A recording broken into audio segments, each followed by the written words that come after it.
Baik, selamat siang peserta didik semuanya. Siang.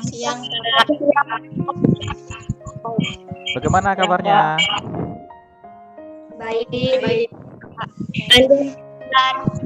Ya, kenapa Desya? Kak Andi apa kabar? Oh ya, Bapak juga dalam keadaan baik ya dan sehat.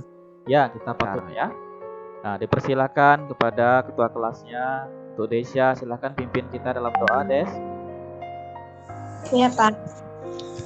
Mari kawan-kawan, sebelum kita memulai pembelajaran ini, marilah kita berdoa menurut agama dan kepercayaan kita masing-masing. Berdoa mulai.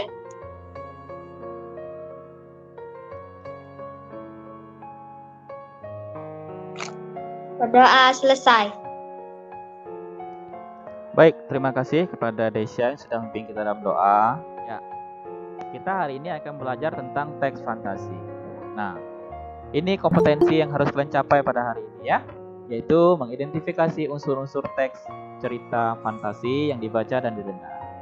Nah, ini tandanya kalau kalian sudah bisa mencapai pembelajaran tersebut, yaitu kalian dapat menguraikan apa unsur intrinsik teks cerita fiksi secara umum dan dapat menganalisis. Nah, itu yang akan kita kerjakan pada hari ini intinya ya, menganalisis unsur intrinsik cerita fantasi. Ada tokoh, penokohan, latar, dan alur. Apa tujuan kita belajar unsur teks fantasi ini? Tujuannya agar kalian dapat menguraikan unsur intrinsik dan dapat menganalisis unsur intrinsik yang berupa tokoh, penokohan, latar, dan alur pada cerita fantasi. Nah, selain tujuan, kalian juga memiliki manfaat melalui pembelajaran ini ya. Manfaatnya apa? Manfaatnya kalian dapat memahami apa itu unsur cerita fantasi, baik fantasi yang kalian dengar dari teks buku pelajaran maupun cerita fantasi yang ada di kearifan lokal yang ada di daerahmu atau lingkunganmu. Kalian dapat memahami unsur-unsurnya, dapat menganalisisnya ya. Itu manfaat pembelajaran kita. Nah, nanti kita akan bergabung di Google Classroom, di Google Class kita ya. Apa yang harus kalian lakukan di Google Classroom? Yang pertama, mengunduh. Seperti biasa, mengunduh. Udah ya? Mengunduh LKPD dan materi ajar. Di LKPD, ini tinggal kalian analisis saja bersama dengan kelompok. Lalu yang selanjutnya, kalian akan presentasi secara berkelompok dan ada perwakilan kelompok yang akan membacakan atau mempresentasikan hasil diskusi kelompok. Diskusinya seperti biasa, hasil diskusinya dipresentasikan di Google Meet ini kembali. Jadi setelah ini kita akan bergabung di Google Classroom, setelah itu kembali ke Google Meet untuk presentasi. Nah, setelah presentasi kelompok, Bapak akan memberikan penguatan dan kita akan mengevaluasi pembelajaran pada hari ini. Apa poin-poin penting yang muncul pada pembelajaran hari ini? Ya. Nah, setelah itu kita akan melakukan pembelajaran penutup.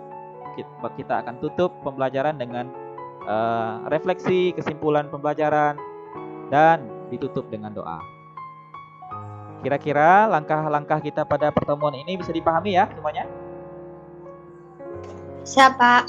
Ya, baik. Baik, bisa, terima kasih ya. Nanti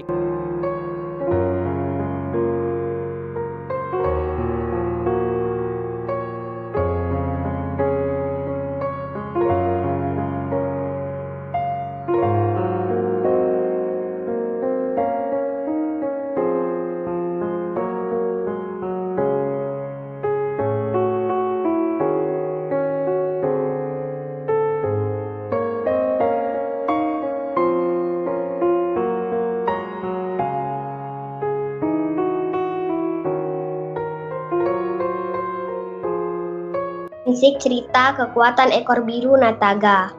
Tokoh dan penokohan. Tokoh Nataga, penokohan, pemberani, cepat mengambil keputusan. Tokoh Dewi Kabut, rayap, semut, dan para tikus. Penokohan, suka membantu. Tokoh pasukan siluman serigala. Penokohan, serakah, wewenang-wenang.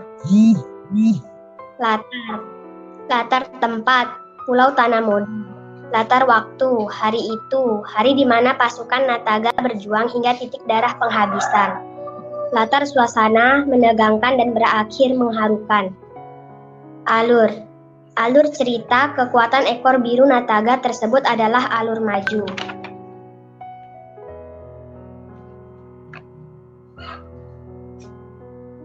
Sekian hasil diskusi dari kelompok kami.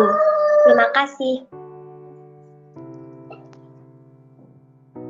Baik, terima kasih kepada kelompoknya Desya yang sudah mempresentasikan hasil diskusi kelompoknya.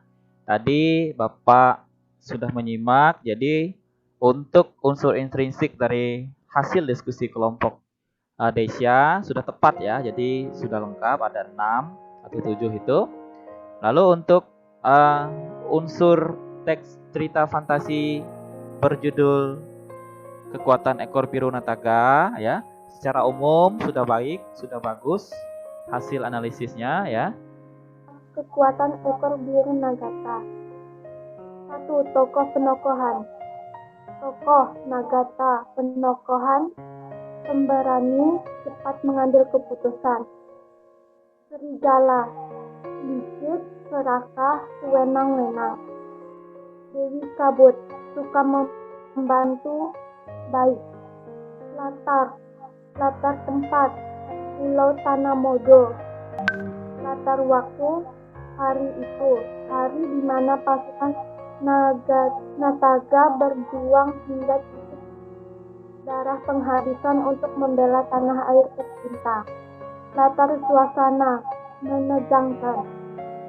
Ya, alur cerita kekuatan ekor biru Nataga tersebut adalah maju.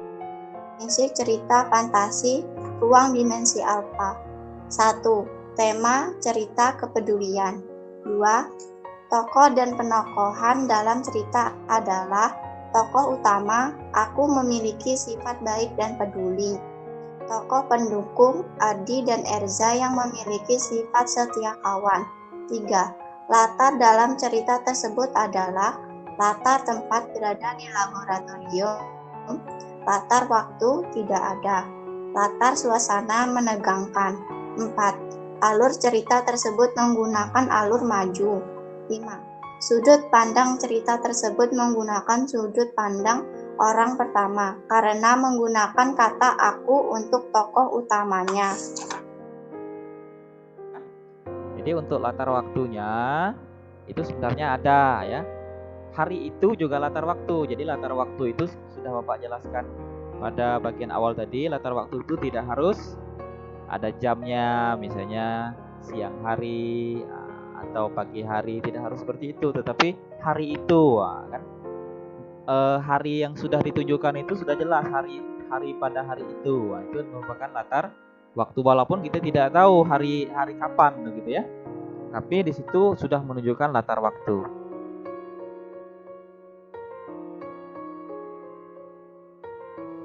Apa tokohnya? Nataga. Nataga bagaimana wataknya? Pemberani dan cepat mengambil keputusan. Iya. Pembelajaran. Nah, pembelajaran kita hari ini yaitu tentang apa? Mengidentifikasi unsur teks fantasi. Unsur teks fantasi secara umum ada 6, ada tema, ada tokoh, ada penokohan, ada alur, ada amanat, ada sudut pandang ya. Nah, selanjutnya pembelajaran selanjutnya kita masih tentang teks fantasi tetapi menganalisis ke-6 unsurnya. Kawan, sebelum kita menutup pembelajaran ini, marilah kita berdoa menurut agama dan kepercayaan kita masing-masing. Berdoa mulai.